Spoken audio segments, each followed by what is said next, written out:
अभी के इस सेशन में आप यूपी पेट 2022 से संबंधित आपका जो भारतीय अर्थव्यवस्था का जो सिपा रहे हो नाबार्ड। नाबार्ड का मतलब होता है national bank for agriculture and rural development, इसलिए इसको नाबार्ड कहा जाता है योजना। यानी कि 6 5 ईयर प्लान जो 1980 से लेकर के 85 के मध्य में रहा। फिर एक योजना आती है एनईआरपी 1980 में, जो मैं पढ़ा रहा हूं, आपको बता रहा हूं, ये सारे पूछे जा चुके हैं और फिर पूछे जाने की पूरी संभावना है। इसमें सबसे ज्यादा जो फोकस किया गया, मेन फोकस जो था वो गरीबी उन्मूलन यानी कि गरीबी को हटाना, मिटाना और रोजगार में वृद्धि करना। इसका जो मुख्य आप जानते हो गरीबी उन्मूलन और रोजगार वृद्धि के लिए था, इसलिए इसमें कुछ योजनाएं शुरू की गई। जो योजनाएं क्या थी, ट्राइसम जो 1979 में स्टार्ट की गई।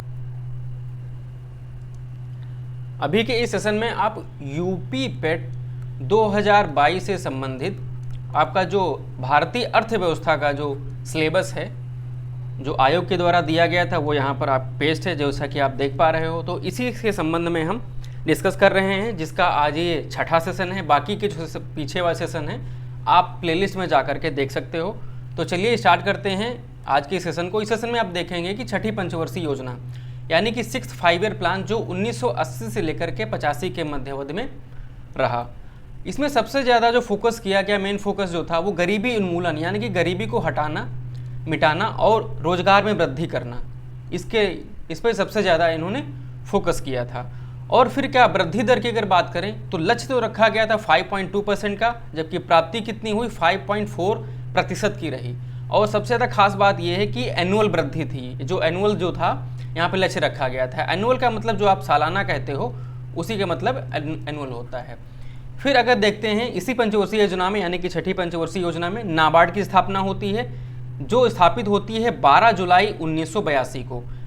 इसमें सबसे ज़्यादा योगदान जो होता है कमेटी करती है अपनी सिफारिश के द्वारा, जिसका नाम है शिवरमन कमेटी। और इसी जो आपका नाबार्ड है, जो इसका ऑनर है, तो ये अब मिनिस्ट्री ऑफ फाइनेंस रहते हैं, यानी कि वित्त मंत्रालय इसका ऑनर होता है। और इसका जो हेडक्वार्टर है यानी कि इसका जो मुख्यालय है वो मुंबई में है। जैसा कि आप यहाँ पर देख पा रहे हो नाबार्ड, नाबार्ड का मतलब होता है national bank for agriculture and rural development, इसलिए इसको नाबार्ड कहा जाता है। अब इसका जो आपका फॉर्मेशन हुआ था देख चुके हो, 40 साल पहले हुआ था। एक रेगुलेटरी बॉडी है। इसका जो पर्पस है वो देख लेते हैं, हम आपको बता दे रहे हैं। जो खेती के संबंधित विकास होते हैं उनको देखती है, और जो ग्रामीण विकास होते हैं उनसे संबंधित, और जो क्रेडिट प्लान होता है, जो बैंक कर्ज देते हैं, तो इन्हीं की निगरानी में करते हैं। और सबसे ज़्यादा जो बड़ी बात है वो ये है कि सुपरविजन ऑफ, यहाँ पे लिखा है रीजनल रूरल बैंक, यानी कि जो आरआरबीज होती हैं आपकी, उनका क्या करता है, ये सुपरविजन करता है, इन्हीं की देखरेख में वो काम करती हैं। और क्या करता है, जो जिले की जो कोऑपरेटिव बैंक होती हैं, जिनको आप क्या होती है, उनका क्या होती है एपेक्स, यानी कि सबसे ऊपरी बैंक होती है, उन्हीं की देखरेख में जो होती है काम करती हैं, जिनको आप क्या बोलते हो सहकारी बैंक्स जो होती हैं, वो किसके अंतर्गत आती हैं, यहाँ पर नाबार्ड के तहत में काम करती हैं। फिर अगर इसमें अगला फैक्ट आता है वो ये है कि 6 बैंकों का राष्ट्रीयकरण किया गया था दूसरी बार, वो हुआ था 15 अप्रैल 1980 को, जैसा कि आप यहाँ देख पा रहे हो। फिर आगे देखते हैं, यहाँ पर आगे फिर दिया हुआ है कि 1982 में इस योजना के तहत में क्या होता है कि एक्सिम बैंक की स्थापना होती है, जिसे आप इंपोर्ट एक्सपोर्ट बैंक कहते हो। ये आम आदमी के लिए काम ना करके जो भारत का आयात निर्यात होता है उसके संबंध में ये काम करती है। फिर अगला जो काम है कि इसके अंतर्गत कुछ योजनाएं शुरू की गई। इसका जो मुख्य लक्ष्य था आप जानते हो गरीबी उन्मूलन और रोजगार वृद्धि के लिए था, इसलिए इसमें कुछ योजनाएं शुरू की गई। जो योजनाएं की क्या थी, ट्राइसम जो 1979 में स्टार्ट की गई, जिसका नाम था training rural youth for self employment. इसमें जो एज ग्रुप शामिल किया गया था वो 18 से 35 वर्ष के लोग के जो थे, इस बीच के जो आयु वाले थे, वो इसमें शामिल किए गए थे, जिनका क्या था कि उनको ट्रेनिंग प्रोवाइड करना गांव में जो युवा हैं, और जिससे कि वो क्या कर सके, अपना खुद का एक रोजगार जनरेट कर सकें, सेल्फ एम्प्लॉयमेंट उनको हो सके। फिर एक योजना आती है एनईआरपी 1980 में, जो मैं पढ़ा रहा हूँ, आपको बता रहा हूँ, ये सारे पूछे जा चुके हैं और फिर पूछे जाने की पूरी संभावना है। फिर तो एनईआरपी जो 1980 में स्टार्ट होता है, ये है आपका नेशनल रूरल एम्प्लॉयमेंट प्रोग्राम। ये आता है 1980 में, इसी योजना के तहत में शुरू किया जाता है। आगे देखते हैं 7th 5 ईयर प्लान, यानी कि आपकी जो छठी पंचवर्षीय योजना है वो स्टार्ट होती है, जो चलती है आपकी 1985 से लेकर के 90 के मध्यावधि में। और इसका मॉडल जो था ये डब्ल्यू मिलर के द्वारा रखा गया था। अब इसका स्लोगन यानी कि जो आपका नारा होता है वो किसके द्वारा दिया गया था, मतलब जो दिया गया था वो क्या था, वो था रोजी रोटी और उत्पादकता, यानी कि फूड वर्क और प्रोडक्टिविटी। इसको क्या कहा गया था, स्लोगन या फिर नारा दिया गया था। अब इसमें ग्रोथ रेट की बात करें, यानी कि जो आपकी वृद्धि दर होती है, अगर उसकी बात करें तो उसमें लक्ष्य रखा गया था 5% का, लेकिन प्राप्ति जो हुई थी वो हुई थी 6.02%। तो इस तरीके से अगर देखें तो 1.02% क्या हुई, यहाँ पर ग्रोथ रेट हुई, यानी कि जितना लक्ष्य रखा उससे ज़्यादा हासिल किया। तो इसलिए ये योजना जो थी आपकी सफल रही। तो इस तरीके से आगे देखते हैं कि इस योजना पर व्यय कितना किया गया है। तो इस योजना पर अगर व्यय की बात करें तो इसमें जो वरीयता यानी कि प्रेफरेंस दिया गया है तो सबसे ज़्यादा व्यय के बारे में निजी क्षेत्र पर ध्यान दिया गया, और जो दूसरे नंबर पर था निजी क्षेत्र के बाद में सार्वजनिक क्षेत्र पर इसमें ध्यान दिया गया था। और इसी कारण क्या हुआ था कि आर्थिक उत्पादन में वृद्धि हो सकी थी और अनाज उत्पादन व रोजगार के अवसर पैदा कर क्षेत्रों में विकास करने की स्थापना था। यानी कि जो निजी क्षेत्र था उनका काम क्या था कि आर्थिक उत्पादन हो सके, जो सार्वजनिक क्षेत्र था तो इन दोनों निजी और सार्वजनिक के द्वारा क्या हो सके, आपका जो प्रोडक्शन हो वो इंक्रीज हो, वो बढ़े, और जो एम्प्लॉयमेंट है यानी कि रोजगार है वो भी बढ़े। ठीक, उसके क्षेत्रों में क्या विकास हो और ऐसे जो संभावनाएं हैं बढ़ें।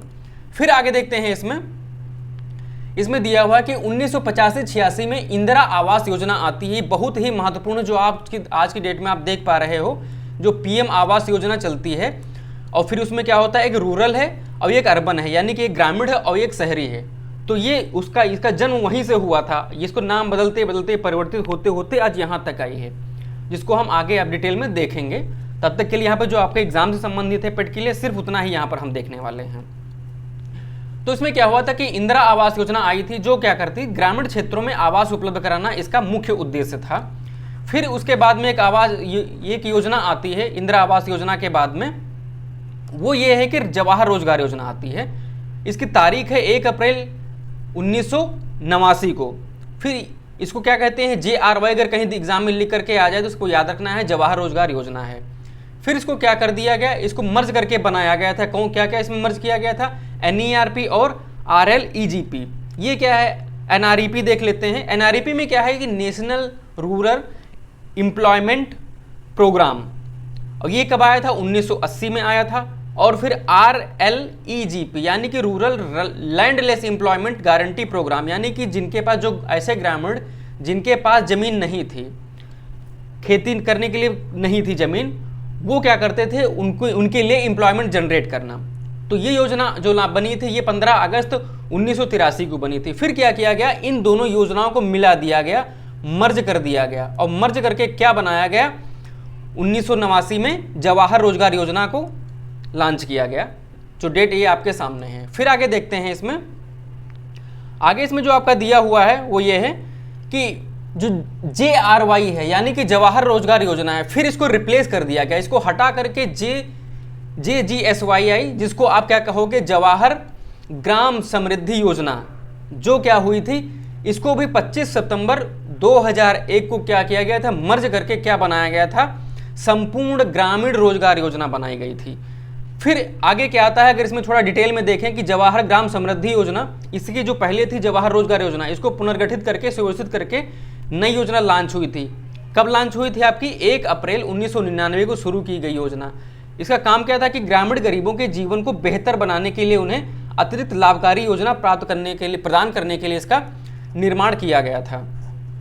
फिर आगे देखते हैं इसमें कि 12 अप्रैल 1988 को सेबी की स्थापना की जाती है। SEBI, security exchange board of India, जो आपका क्या करती है, शेयर मार्केट में लोगों के हितों का ध्यान रखती है और उनकी रक्षा करती है।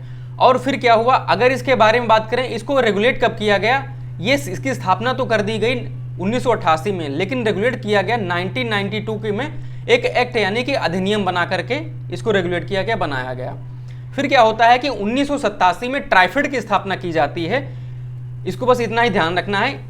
अब इसमें है क्या कि जिसको क्या कहेंगे कि tribal cooperative marketing development federation of India, और इसको जो फॉर्म होती है 1987 में, और इसका हेडक्वार्टर यानी कि आपका इसका जो मुख्यालय है वो न्यू दिल्ली में है।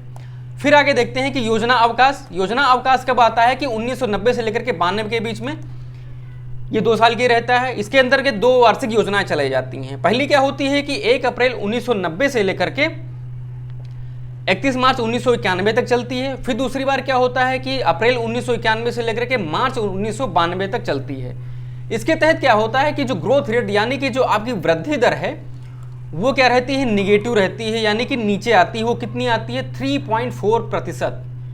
फिर इसमें देखते हैं इसका कारण क्या रहता है। इसमें क्या रहता है कि राजनीतिक अस्थिरता रहती है और आर्थिक संकट रहता है, जिसको हम डिटेल में अभी आगे देखेंगे। जब ये आप पढ़ोगे 1991 और 92 के आर्थिक सुधार, उसमें हमने इसको डिटेल में कवर किया है, जिससे आप अच्छे से इसको जान पाओगे और एग्जाम से संबंधित ही चीज़ें इसमें मैंने शामिल की है। और इसमें जो निगेटिव वृद्धि दर रहने का कारण क्या था, जो फॉरेक्स क्राइसिस था, जिसको आप क्या कहते हो, विदेशी मुद्रा या विदेशी विनिमय जिसे करते हैं, वो यहाँ पर जो क्राइसिस आ गई, उसकी कमी हो गई थी, इसलिए हम क्या कर पा रहे थे, हमें इंपोर्ट एक्सपोर्ट में काफ़ी ज़्यादा दिक्कतें हो रही थी, यानी कि भारत देश को। तो इसी के लिए क्या लाया गया था, कि एलपीजी रिफॉर्म लाया गया था, जिसको आप क्या बोलते हो, जो मनमोहन राव सुधार भी इसे कहा जाता है। अगर एग्जाम में आ जाता है कि मनमोहन राव सुधार क्या है, तो यही एलपीजी रिफॉर्म है। फिर आगे देखते हैं यहाँ पर, अभी जो आप देख रहे थे, ये भारतीय अर्थव्यवस्था का ये सिलेबस आयोग द्वारा जो प्रोवाइड किया गया, इसी के संबंध में आपने यहाँ तक देखा। और इसके आगे का सेशन देखने के लिए हमारे साथ बने रहिए, और हमारे साथ यहाँ तक बने रहने के लिए बहुत बहुत धन्यवाद। जय हिंद।